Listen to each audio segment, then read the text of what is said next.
السلام علیکم. ہمارے چینل بیا اور مالا پر خوش آمدید. اگر آپ ہمارے اس چینل پر پہلی دفعہ آئے ہیں یا آپ نے ابھی تک سبسکرائب نہیں کیا تو بیا اور مالا کو سبسکرائب کرنا نہ بھولیے. مجھے بارش میں بھیگنا اچھا نہیں لگتا، مگر آج کشمیر روڈ کی لمبی شفاف سڑک پر گاڑی دوڑ رہی تھی تو اچانک رم جھم کی ایک ٹھنڈی میٹھی پھوار چہرے کو بھگو گئی. اس وقت کس قدر اچھا، کس قدر خوشگوار لگا وہ ایک ننھا سا لمحہ. میں نے شیشہ پورا کھول دیا اور ہاتھ بڑھا کر بوند بوند کو محسوس کرنا چاہا.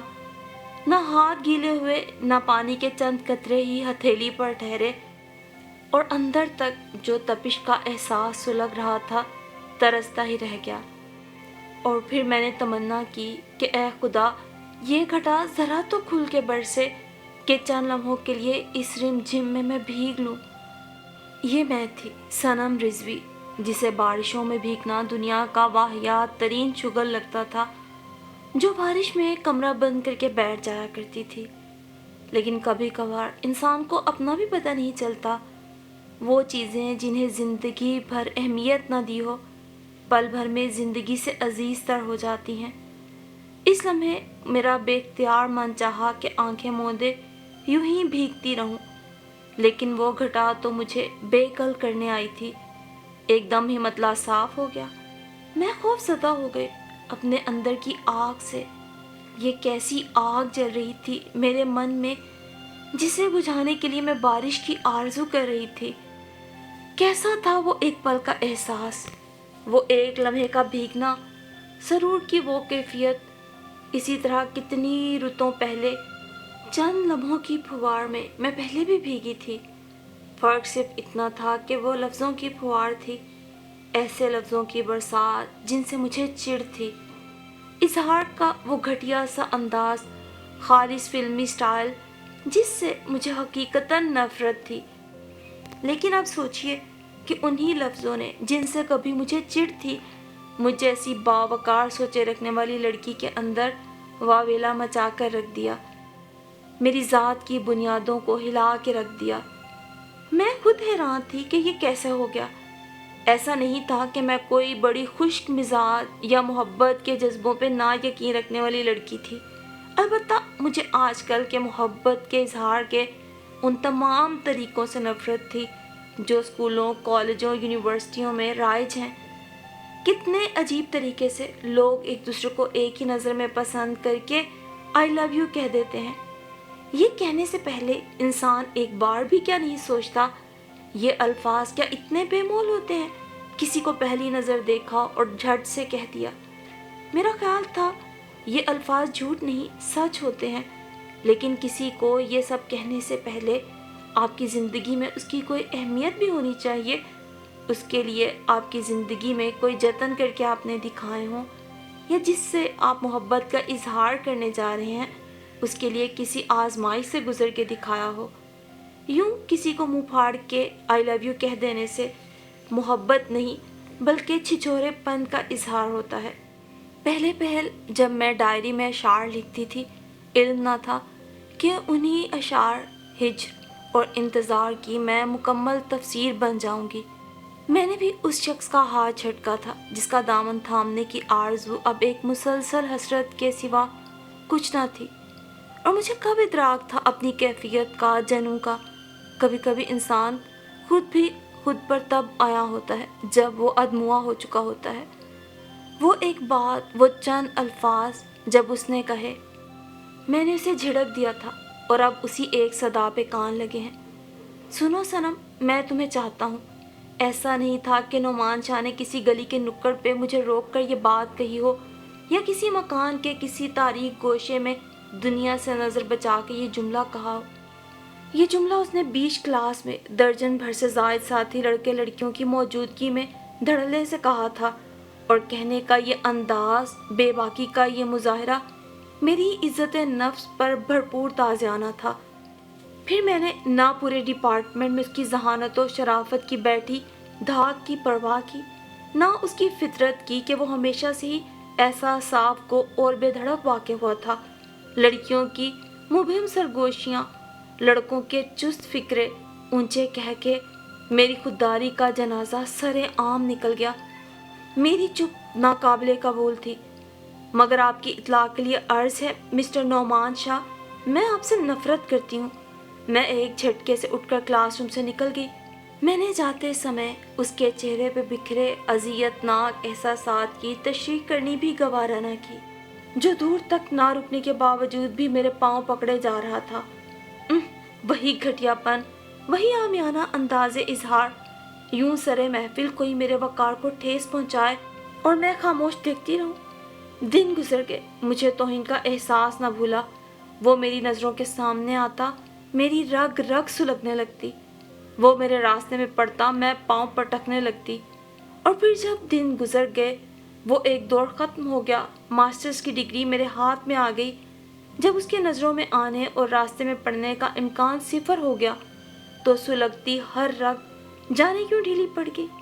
زمین کو پٹک پٹک کر شور کرتے پاؤں یوں دھیمے پڑنے لگے جیسے کسی آہٹ کو ٹھہرانے کی دھن میں ہو، کہیں کوئی آ کر گزر جائے اور پتہ بھی نہ چلے۔ ایک وہم سا دل میں صبح شام رہنے لگا۔ ناحق تم نے اس کو جھڑکا، وہ سیریس تھا۔